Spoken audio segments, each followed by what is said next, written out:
ভালো মা বাবা হওয়ার জন্য কোন বিষয়গুলো বেশি গুরুত্ব দেওয়া প্রয়োজন সংক্ষেপে যদি বলতেন। আদর্শ মা বাবা, যে মা বাবা আল্লাহর কাছে রিওয়ার্ড পাবেন তাদের এই প্যারেন্টিং এর জন্য, সেই মা বাবা হওয়ার জন্য সবচেয়ে গুরুত্বপূর্ণ বিষয় হলো কোরআন এবং হাদিস একজন মা বাবার যে করণীয় গুলো, হুকুকুল আওলাদ বা সন্তান সন্ততির যে হকগুলো বলেছে সেগুলো ভালো করে বোঝা এবং সেগুলো আমল করা। আমাদের দেশে মা বাবার অধিকার নিয়ে অনেক ওয়াজ হয়, আলোচনা হয়, সন্তানের অধিকার নিয়ে খুব বেশি ওয়াজ আলোচনা হয়। কেন হয় না? এর একটা কারণ হলো যে মানুষ প্রকৃতিগত ভাবে সন্তানের প্রতি দয়া মায়া করে। মা বাবার প্রতি মানুষের প্রকৃতিগত দায়িত্বশীলতা যতটা অনুভব হয়, মা বাবা সবসময় সন্তানদের খুশি করার জন্য, তাদের ভালোর জন্য চেষ্টাটা তুলনামূলক তার চেয়ে বেশি করে, অর্থাৎ প্রকৃতিগত ভাবে হয়। এই জন্য ওয়াজটা কম হয়। কিন্তু এটার কারণে যেটা হয়েছে, অনেক মা বাবা সন্তানের প্রতি কর্তব্যগুলো তারা বুঝেন না। কিয়ামতের ময়দানে কিন্তু এই কর্তব্য আদায় না করার কারণে আল্লাহর কাছে জবাবদিহিতার মুখোমুখি হতে হবে। এই জন্য আপনি মা বাবা হয়েছে দেখে শুধু তাদের কাছ থেকে আপনার পাওনা আছে, আপনার কোনো কর্তব্য নেই এমনকি মনে করার কোনো কারণ নাই। তো আদর্শ মা বাবা হওয়ার জন্য মা বাবা হিসাবে সন্তানের হক গুলো কি সেগুলো জানা গুরুত্বপূর্ণ। যেমন ফর এক্সাম্পল, সন্তান পৃথিবীতে আসারও আগে থেকে তার হক শুরু হয়েছে। কিভাবে? আপনি অবিবাহিত, আপনি বিয়ে করবেন, তাহলে আপনি একজন দিনদার জীবন সঙ্গিনী খুঁজবেন। কেন? যাতে করে আপনার অনাগত যে সন্তান সন্ততি তারা যেন দিনদার থাকে। মা যদি আল্লাহ বিরু হয়, সন্তান আল্লাহ বিরু হবে। ওই চিন্তা থেকে আপনি ভালো মা তালাশ করলেন, এটা কিন্তু সন্তানের হক আপনি আদায় করলেন। আর আপনি ওইটা মাথায় রাখলেন না, আপনি টাকা পয়সা অন্যান্য বিষয়গুলোকে মাথায় রাখলেন, তাহলে আপনার সন্তান দিনদার আদর্শবান আল্লাহ বিরু হওয়ার বিষয়টাকে আপনি খেয়াল করলেন না, তাহলে সন্তানের অধিকার নষ্ট করলেন। ঠিক একইভাবে স্ত্রী সমাসের সময় যে দোয়া পড়া হয়, এই দোয়ার মধ্যে কিন্তু অনাগত সন্তান যেন ভালো হয়, নেক হয়, শয়তানের পাকড়াও থেকে রক্ষা পায়, যেন দোয়া করা। এটা কিন্তু সন্তান চিন্তা থেকেই আসে। সন্তান জন্ম নেওয়ার পর তার জন্য ডান কানে আজান, বাম কানে ইকামতের যে আমল মুস্তাহাব আছে, এর পাশাপাশি তার জন্য যে দোয়া আছে,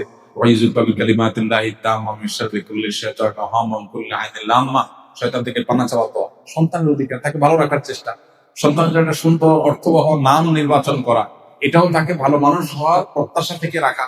সেই সাথে সন্তানকে শুরুতে দিন দেওয়া, আল্লাহর সাথে পরিচয় করানো, আখিরাত মুখী করা, তার মধ্যে ঈমান বিল্ড করা, তৈরি করা, এর পাশাপাশি তার ভরণ পোষণ আদার সব বিষয়টাকে আমরা সন্তানের অধিকার বলতে বুঝি তাদের শার্ট প্যান্ট দেওয়া, তাদের ভরণ পোষণ দেওয়া, এটা তাদের অধিকার বটেই।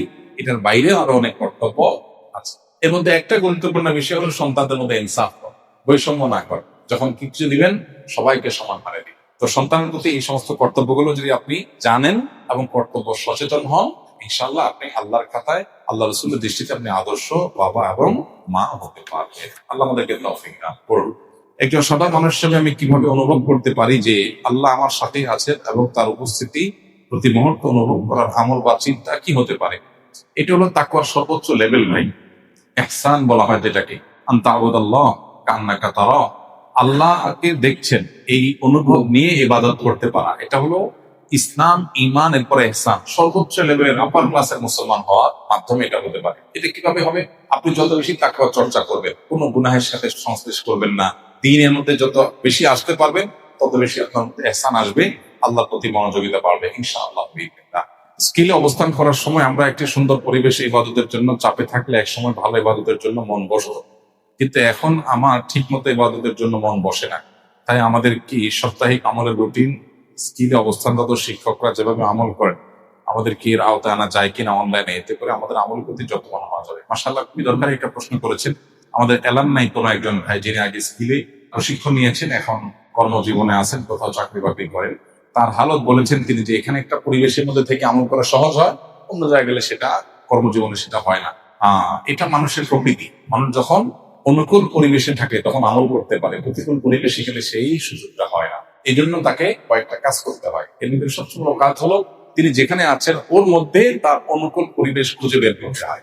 আপনার অফিসে নিশ্চয়ই কিছু নামাজি মানুষ আছে, নিশ্চয়ই একটা ভালো মানুষ আছে, তাদের সাথে সম্পর্ক গড়ে তুলতে হয়। এমন জায়গায় বাসা নিতে হয় যেখানে ভালো মানুষের সাথে সংস্কার বেশি হবে, এমন জায়গায় নামাজ পড়বেন যেখানে ভালো মানুষ বেশি পাওয়া যায়। আর যেটা আপনি প্রস্তাব করেছেন, সেটা স্কিলের যারা দায়িত্বশীল আছেন তাদেরকে আমি বলবো বিবেচনা করার জন্য, যে আমাদের এলামনাইদেরকে কিভাবে আমলের ট্র্যাকের মধ্যে রাখা যায়। তবে আমরা একটা সুসংবাদ আপনাদেরকে দেই, আমরা ইনশাআল্লাহ অচিরেই একটা অ্যাপ ডেভেলপ করতে যাচ্ছি, যে অ্যাপের মাধ্যমে আমাদের হ্যাবিট গুলো আমরা শেয়ার করতে পারবো, যে যেখানে থাকি না কেন প্রতিদিন ইনপুট দিতে পারবো, আমাদের পরস্পর কম্পিটিশন হবে, জানাশোনা হবে, এবং অনলাইনে আমরা একে অন্যকে ইনশাআল্লাহ তদারকি করতে পারবো, একটা নেটওয়ার্কের মধ্যে রাখতে পারবো। আশা করা যায় সেটা আমাদের আমলের ধারাবাহিকতা ধরে রাখতে হেল্পফুল হবে। এবং এছাড়া এখানে মসজিদে যেহেতু আমরা জমা শুরু করেছি, যাদের সুযোগ আছে এখানে জমা করলেন, জমা পরবর্তী প্রোগ্রাম শরীর করে, এবং পরবর্তীতে আমরা এখানে রাত্রি যাপনের জন্য ব্যবস্থা রাখবো ইনশাআল্লাহ। যে সব পূজারই রাত্রি যাপন হবে, রাত্রি যাপন হলে তখন আমরা রাত পরে ইবাদতের সুযোগ পাবো ইনশাআল্লাহ।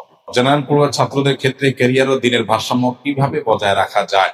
জেনারেল পড়ুয়ার ছাত্র ভাইয়েরা তাদের ক্যারিয়ার এবং দিনদারিতা এটার মধ্যে ভারসাম্য রাখার জন্য তার আগে প্রায়োরিটিটা বোঝা দরকার। তার জন্য আখেরাতটা গুরুত্বপূর্ণ নাকি দুনিয়াটা গুরুত্বপূর্ণ? নিশ্চয়ই একজন ইমানদারের কাছে আখেরাত গুরুত্বপূর্ণ।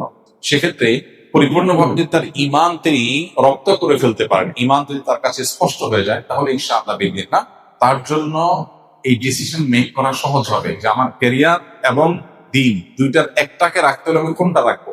একজন ইমানদার অবশ্যই তার দিন রাখবে, ক্যারিয়ার চলে গেলে হলে। তো এই যে প্রায়োরিটি বোঝা, কোনটাকে আমরা বেশি গুরুত্ব দিব, এটা আমাদের ম্যাক্সিমাম মুসলমানদের মধ্যে দেখা যায় যে এটার ঘাটতি আছে। এটার ঘাটতি দূর করার জন্য আমাদের দিনটাকে নতুনভাবে বোঝা দরকার। স্কিলে যে দাওয়াতি কাজ হয় সেটার একটা বড় উদ্দেশ্য হলো এটা, শুধু কিছু সূরা মুখস্থ করানো, সহিহ করা আর গদ্দারা কিছু জিনিস মুখস্থ করার উদ্দেশ্য না। ভেতর থেকে আমাদের এই ফিলটা হওয়া যে আমি দুনিয়াতে অল্প কিছুদিন থাকবো, অনন্তকাল আমাকে আখেরাতে থাকতে হবে, সো সেটা আমার মূল প্রায়োরিটি। এটা রেখে আমার বাকিটা হবে আলহামদুলিল্লাহ, না হলে আমি স্যাক্রিফাইস করবো ইনশাআল্লাহ। এটার জন্য দিন বোঝাটা গুরুত্বপূর্ণ, ইমান বোঝা গুরুত্বপূর্ণ। সেটা যদি আপনি বুঝতে পারেন ইনশাআল্লাহ বিদিনিল্লাহ আপনার জন্য সিদ্ধান্ত নেওয়াটা সহজ হবে।